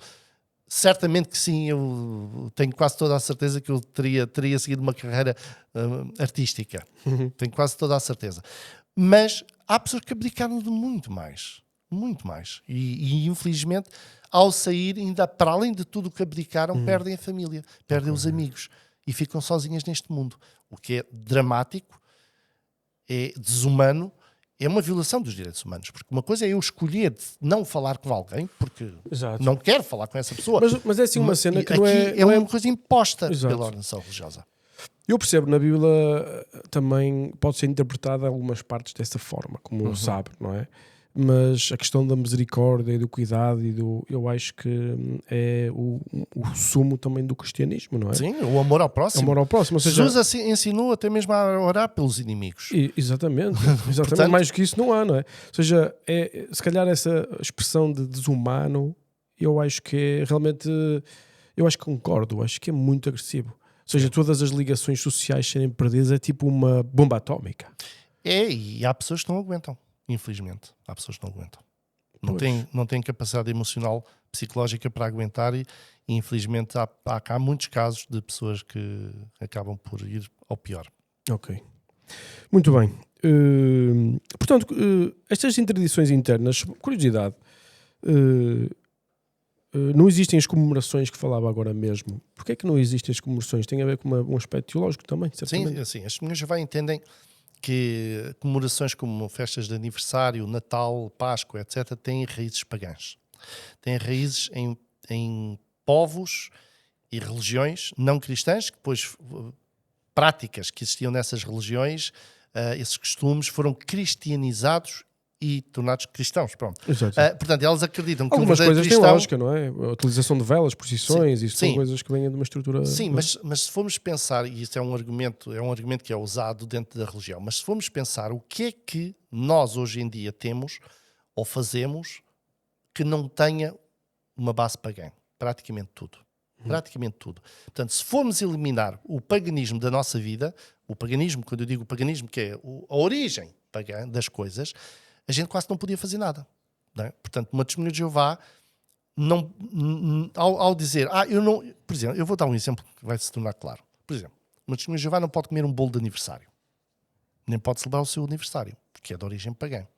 Mas, por exemplo, num casamento de uma testemunha de Jeová tem lá o bolo de noivos. Isso. Qual é a origem do bolo de noivos? Não sei, eu não sei. Era um símbolo de fertilidade. Que também é Era um símbolo pagão de fertilidade. No entanto, as testemunhas de Jeová têm. E nunca houve nenhuma publicação que dissesse que não podiam ter. Exato. Então, vamos ser criteriosos, vamos ser coerentes. Então, se proibirmos uma coisa, também não devíamos proibir a outra. Qual é a diferença de um bolo de aniversário para um bolo de noivos, por exemplo? Sempre têm origem pagã. Exato. Por exemplo, eu estou a dar apenas um exemplo, podia dar muitos mais. Exato, porque portanto, senão tem que legislar sobre tudo. Ora, aí está. Assim, não, e tem que haver coerência. Yeah. Eu não posso proibir o A. Lá, voltamos à questão das frações de sangue. Quer dizer, eu permito a fração A e não permito a fração B. Porquê? Então, se eu permito a A, não permito a B, quem é que determina o que é que eu posso ou não posso aceitar? Pois, exatamente. Há alguém que determina assim, mas não tem nada a ver com Deus, nem com a Bíblia. Exato. É a cabeça de alguém que decidiu isso. Pois, no fim acaba por ser, não é? É uma coisa prática da vida, não é? Claro. E tem que ser, digamos, a Bíblia não tinha internet na altura, ou seja, não havia um montão de coisas que existe hoje, portanto, sim, claro. Vai ter que ser tudo reinterpretado, portanto acaba por dar um poder se calhar exagerado a quem toma essas decisões, não é? O problema é esse. É. Muito bem. Aqui este ponto de só são aceitas queixas de abusos se forem episódios que tenham pelo menos 2 testemunhas. Isto é tipo abusos de violência, sexuais, coisas desse tipo. Sim. E é preciso haver... As testemunhas de Jeová baseiam-se num texto bíblico que diz, no Antigo Testamento, que diz que para haver um julgamento de alguém, isto perante a lei mosaica, era preciso que, no mínimo, 2 testemunhas provassem, não é? Testemunhassem que houve aquele crime, que houve aquele ato, ok? Então, a organização religiosa tem-se escudado ao longo dos anos, ao longo de décadas e décadas, neste ensino das 2 testemunhas, que é de que se houver um caso de denúncia, então tem que haver 2 testemunhas para que o abusador, neste caso, seja julgado dentro da congregação, ok? É um julgamento interno por um tribunal eclesiástico com anciãos. E depois o que tem acontecido também é que estes casos têm sido encobertos pela própria organização religiosa, das autoridades. E o que se tem visto nos últimos anos é que escândalos deste tipo de casos têm surgido em que as vítimas têm ganhado a coragem de ir a tribunal, colocar não apenas os anciãos que tiveram envolvidos nessa questão religiosa, como a própria organização. E a organização religiosa das Testemunhas de Jeová já pagou vários milhões de dólares em acordos extrajudiciais. Uma coisa parecida com o que aconteceu na Igreja Católica. A mesma coisa. Ou seja, protege-se mais a organização do que o indivíduo. Não é? A organização religiosa das Testemunhas de Jeová tem tido políticas muito similares à Igreja Católica, no fundo, para proteger a sua imagem. Para ter aquela imagem de santidade, de que só nas outras religiões é que acontece isto. Quando estes escândalos começaram a arrebentar, não é? Isto aí foi uma das coisas que mais me chocou, não é? Também, foi perceber as políticas internas. Eu, enquanto ancião, recebi essas informações, e eu falo nisso no meu livro, as políticas internas da organização religiosa de não denunciar o caso à polícia. Porque as Testemunhas de Jeová escudam-se naquela ideia ou naquela lei, entre aspas, que é o chamado segredo eclesiástico. Aquilo que é dito em confissão não se pode revelar. apesar das Testemunhas de Jeová dizerem que dentro das Testemunhas de Jeová não existe confissão, como na católica, escudam-se nesse chamado segredo eclesiástico para dizer às autoridades, não, os nossos líderes religiosos, eles não podem revelar esses assuntos ditos em confissão. Exato. São estratagemas. Exatamente. A sua experiência que é gigante e quase absoluta com as Testemunhas de Jeová. Nós temos outros grupos assim em Portugal a operar que considera que são seitas destrutivas? Assim...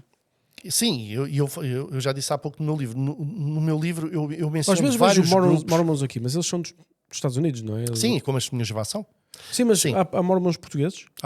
Eu não sabia. E há templo também cá. Também não sabia. Sim. Os Mormons... Gostava de ter também aqui alguém a falar dos Mormons. Sim. Os Mormons, em termos doutrinais, não têm nada a ver com o chamado cristianismo tradicional. Esse, então, tem um tipo de doutrina completamente diferente à margem do chamado cristianismo.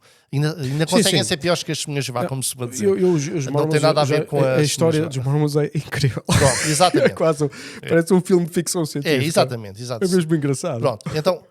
Mas a estrutura hierárquica... Eu não posso... Atenção, quando estou a falar assim das religiões, pessoal, assim, para mim, assim, há um montão de religiões pelo mundo, não é?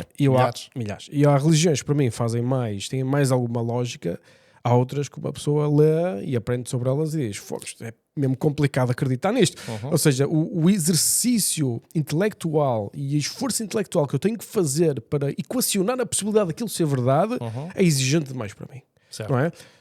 E que vai até contra todas as evidências históricas. Exato, basta conhecer as evidências históricas, as genealógicas, etc., para perceber que não tem... Ou seja, muita coisa não tem cabimento. Mas pronto, mas também percebo que muita gente está nessas próprias organizações, nunca se deu ao trabalho de estudar historicamente como é que elas foram criadas. Nem são estimuladas a isso, claro. Exatamente. E muito menos ler o que críticos a elas lhes dizem. Exatamente, que é super importante. Que põem em causa, que foi isso que eu fiz também, ler o que outros põem em causa... Porque o pessoal tem medo, não é? Não estou a falar toda a gente tem religião. Eu, por exemplo, uma coisa que eu faço é sempre, gosto de fazer. Gosto de ir ver os críticos às minhas ideias. E eu parece-me que isto é a coisa mais interessante. Mostra-me a tua argumentária, mostra-me porque é que eu estou a pensar direito. E eu estudo mais o contraditório do que eu penso do que propriamente o que eu penso. Porque o que eu penso, não é? Já penso, não é? Claro que não posso também estudar o que eu penso, não é? Mas eu percebo que às vezes pode até me ter medo, não é? Eu lembro-me a primeira vez que estudei, já há muitos anos atrás, que eu disse que eu, não é, sou cristão e então fui também ensinado sobre a Trindade, e a primeira vez que eu fui estudar que sabia a Trindade ou não, eu lembro-me de sentir nervoso. Ou seja, sentia-me nervoso. Se calhar a sua experiência também foi essa. Tipo, para qualquer testemunha de Jeová, a mera ideia de ir ler alguma coisa que põe em causa a sua fé já é uma coisa perigosa. É de fazer ter pesadelos. Exato.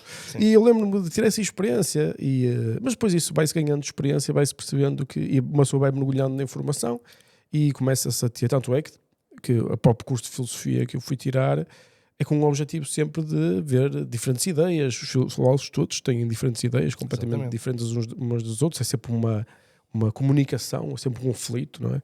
Claro. E aprende-se muito a fazer perguntas, Claro. E lembro-me dessa experiência e identifico um bocado com essa sensação que deve ter tido também.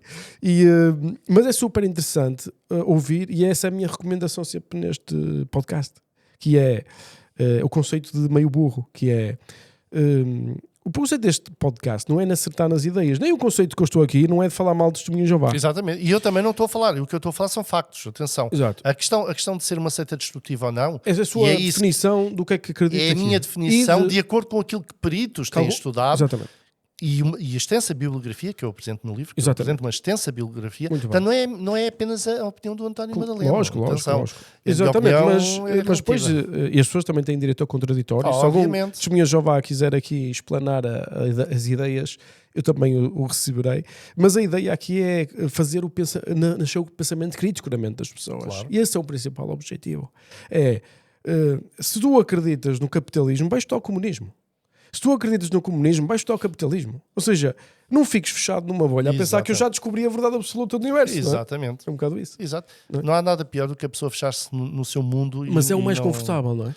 Claro. E isto é uma coisa, e eu explico no meu livro, isto em psicologia, depois entra em campo aquilo que é chamado de dissonância cognitiva. E a dissonância cognitiva foi entendida e reconhecida por um psicólogo social que estava a estudar um grupo, por acaso também apocalíptico, que acreditava que o fim do mundo viria. E o que é que acontece? A ideia é, se um grupo ensina que o fim do mundo vem em tal dia, a tal hora, e o fim do mundo não vem, vamos partir do princípio que quando o fim do mundo não vier, as pessoas que fazem parte desse grupo vão ficar desanimadas, vão achar que é tudo uma palhaçada e vão desistir e sair do grupo. O que este psicólogo descobriu foi que isso não acontece. Na maior parte dos casos, e no grupo que ele estava a estudar, aconteceu exatamente o inverso.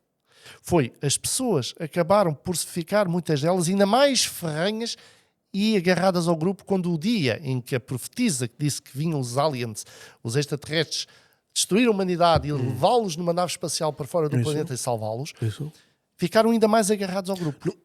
Porquê? Isto acontece, lá está, quando se dá a dissonância cognitiva, que é a pessoa muitas vezes já investiu tanto da sua vida naquela crença, naquele grupo, que a mera ideia de que aquele grupo esteja errado cria um turbulhão de emoções e de pensamentos que são assustadores. Então é mais confortável a pessoa abafar esses factos que vão contradizer a sua crença, tentá-los enquadrar na visão do grupo. Foi o que aconteceu, por exemplo, em 1914, com as Testemunhas de Jeová, que na altura não eram Testemunhas de Jeová, eram estudantes da Bíblia, quando se diziam que o fim do mundo viria em 1914, depois em 1925, depois em 1975, etc. Portanto, várias datas. Portanto, as pessoas acabam por arranjar uma desculpa para que, afinal, o líder não estava errado, mas alguma coisa mudou. Por exemplo, em 1914, acreditava-se que vinha a segunda vinda de Cristo e que vinha o Armagedon. Não, Jesus veio, mas veio invisível. Ninguém o viu. Ok? Portanto, mas isso foi mesmo assim? Foi. Ok. Sim. Portanto, mas a vinda de Jesus seria mas qual invisível. foi a organização que disse isso? O Charles Taze Russell. 2014? Em 1914. 1914. Foi, Charles Taze Russell foi o fundador da Sociedade de Torre de Vigia. Confundi com 2014. Não. Desculpa. Ele é considerado o primeiro presidente da Sociedade de Torre de Vigia. Foi ele que fundou ou criou o movimento chamado Estudantes da Bíblia, que depois, mais tarde, com o segundo presidente, J.F. Rutherford, é dado o nome de Testemunhas de Jeová. Houve aqui uma cisão com o grupo anterior. Portanto, o que é que acontece? Nesta altura, 1914, era taxativamente o fim deste sistema de coisas, o mundo de Satanás era a segunda vinda de Cristo. Ele não veio. Não veio. Ele veio, foi invisível. Foi empossado como rei nos céus, invisível. Ainda não atuou na humanidade, mas ele já está a governar no céu invisível. Ninguém viu, ninguém sabe, mas a organização religiosa, que é a verdade e que ensina a verdade, sabe isso. Apenas eles sabem isso, ok? Portanto, e isto aqui, a dissonância cognitiva é exatamente isso. Quando nós somos confrontados com factos que contradizem a nossa mas é o fenómeno do rebanho. Não é fácil.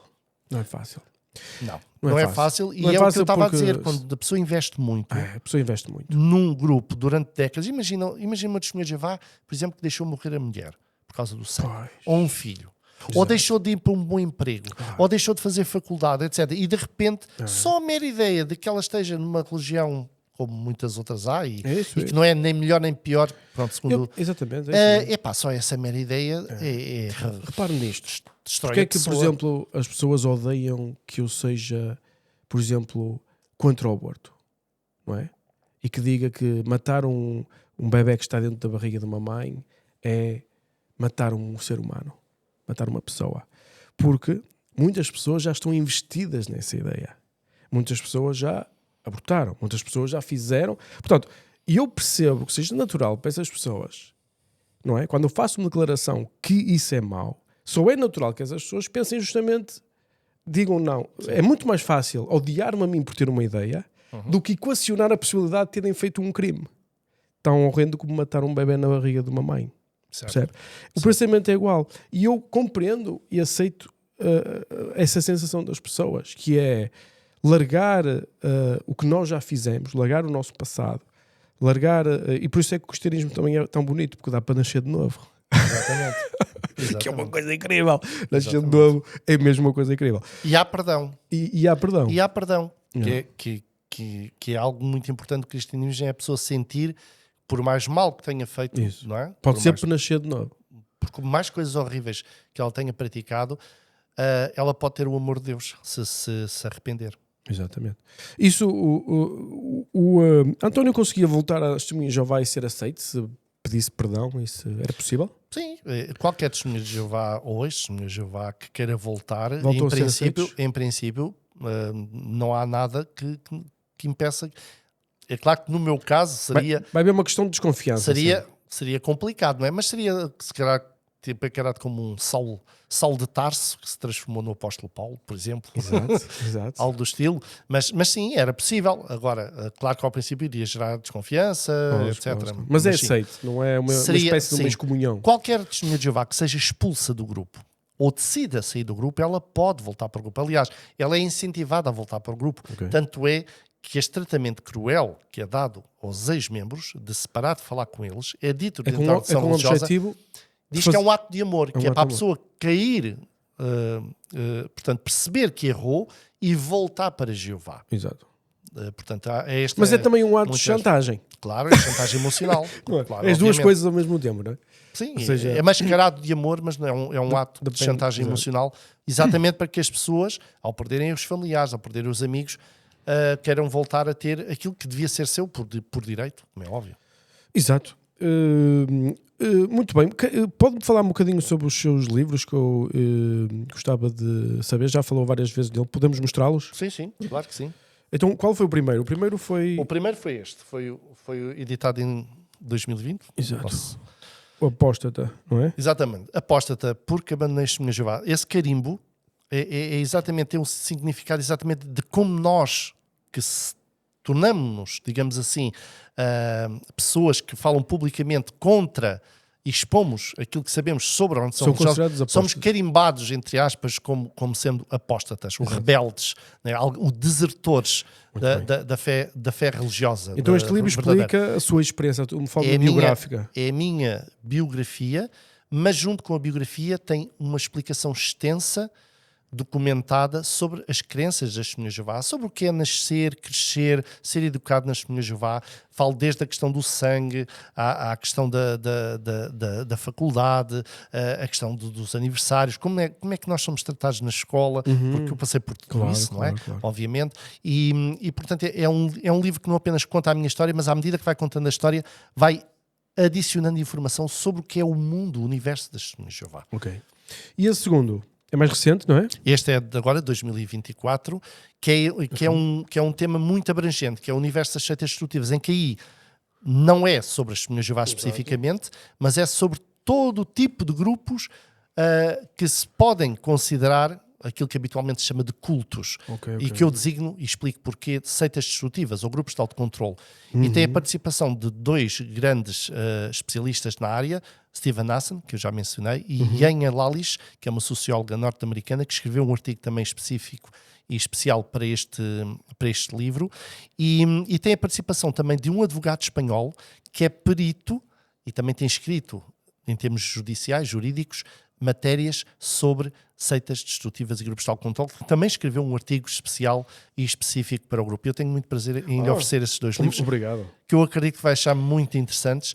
Sem dúvida. É uma área que me interessa, sou sincero. Porque eu também sou guru e estou a fazer uma seita de autocontrole. Exato. Portanto, esses livros explicam, especialmente agora este último, explica toda a dinâmica de grupo que existe dentro deste tipo de grupos. E explica inclusivamente sobre os líderes destes grupos. Não apenas sobre os grupos em si, mas sobre os líderes. Até mesmo com resumos históricos dos principais líderes. Muito bem. E o que é que está por trás de toda a manipulação psicológica, chamada lavagem cerebral, que hoje em dia já não é o termo mais apropriado, mas me explica toda essa dinâmica. E é um livro, tanto um como outro, sustentado em extensa bibliografia, que ajuda realmente as pessoas depois a poderem fazer as suas próprias pesquisas. Exato. O António agora o que é que faz? É escritor? Só escrever? Eu sou escritor em tempos livres, digamos assim. Não, tem passatempo. Não, a minha profissão não tem nada a ver com isso. Eu sou arte finalista. Muito bem. Trabalho numa grande agência de comunicação em Lisboa, Ok. neste caso em Santa Mar de Oeiras. E pronto, a minha área de formação é artes gráficas e a minha área de trabalho é essa. Com a sua experiência, que é magnífica, que recomendação é que daria a alguém que se encontra num grupo deste tipo? Que é muito difícil esta recomendação. Mas, assim, primeiro que tudo, o primeiro conselho que eu posso dar a alguém que esteja num grupo que desconfie que ser uma seita destrutiva isso. ler o meu livro.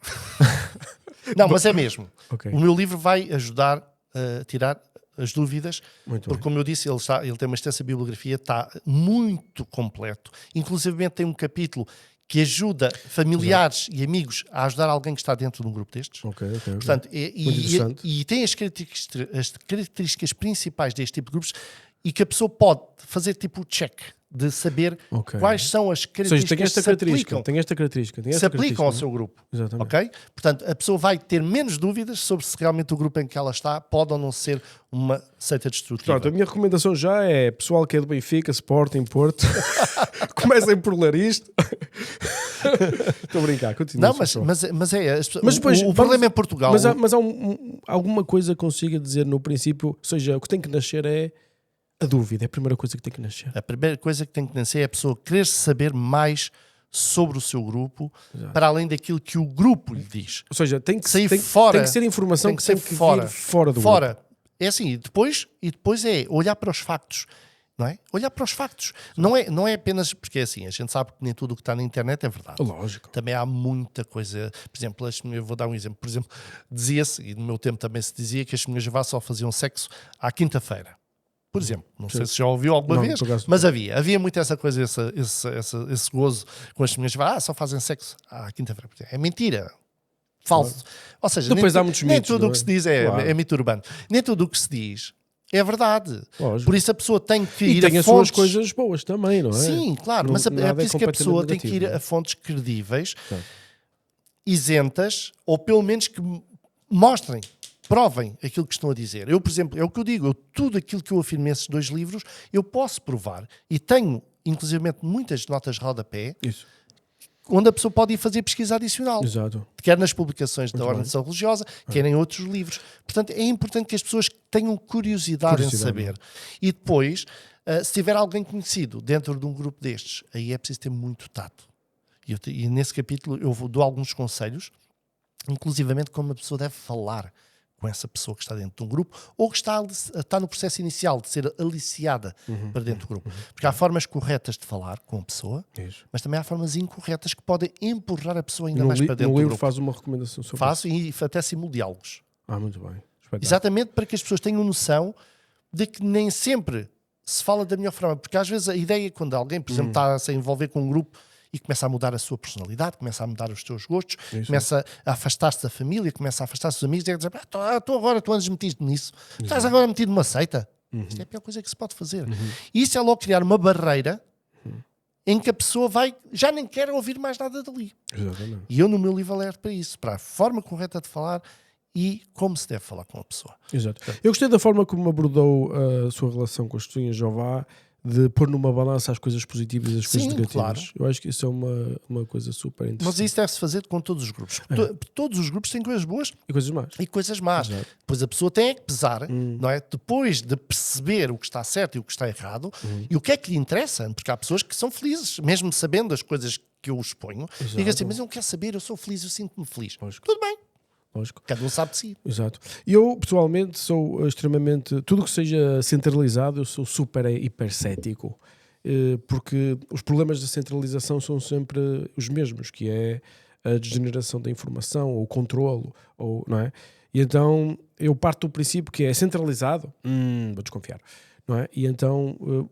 nasce a curiosidade, vou investigar, não é? Certo, e dá margem para a criatividade das pessoas, dá margem para as pessoas se desenvolverem, que é isso que um bom líder faz. E eu no meu livro tenho inclusivamente um modelo, também criado por Steven Hassan, que é um modelo continuum, que é que mostra, de um lado, o que uma organização, seja ela religiosa, uma empresa, faz corretamente, o que é bom para o indivíduo e o que é prejudicial. Por exemplo, um líder que ajuda as pessoas a se desenvolverem e a alcançarem objetivos tanto a nível da empresa como a nível pessoal, a crescerem como indivíduos, não é? A aprenderem mais, etc. A terem curiosidade. Ou seja, um líder que trabalha para o indivíduo e não para a organização, é isso que está a dizer?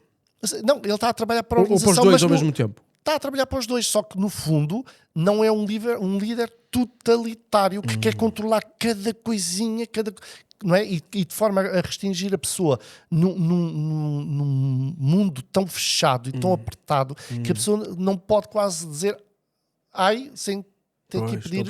Ou não pode aceder a tratamentos de saúde, ou não pode, essas coisas que são as... Não é? Sim, mas os mais prejudiciais. O meu livro depois explica isso e aborda esse assunto também. Exatamente porque há formas corretas, saudáveis de se gerir, quer uma organização religiosa, quer uma organização secular, e há formas incorretas, porque o que interessa aqui, e é isso que identifica uma seita destrutiva, é como é que é a dinâmica do líder com os membros.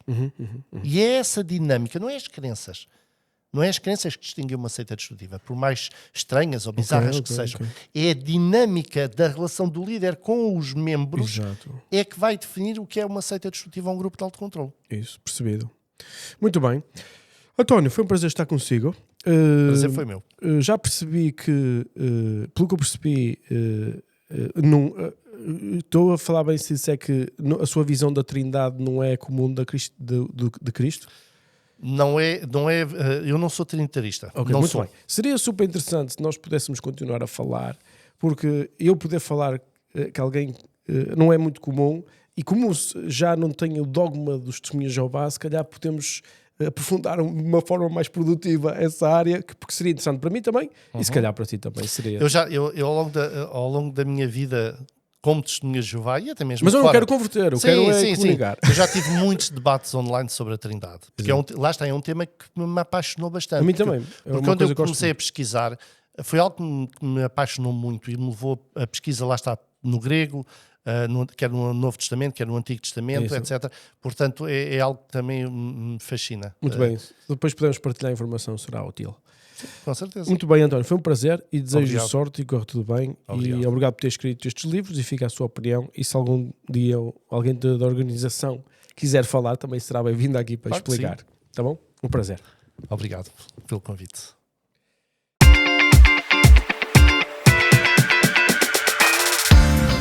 Isto é o Quinto Império CDK. Diz-me se sabes qual é o filme. Fico sempre à espera.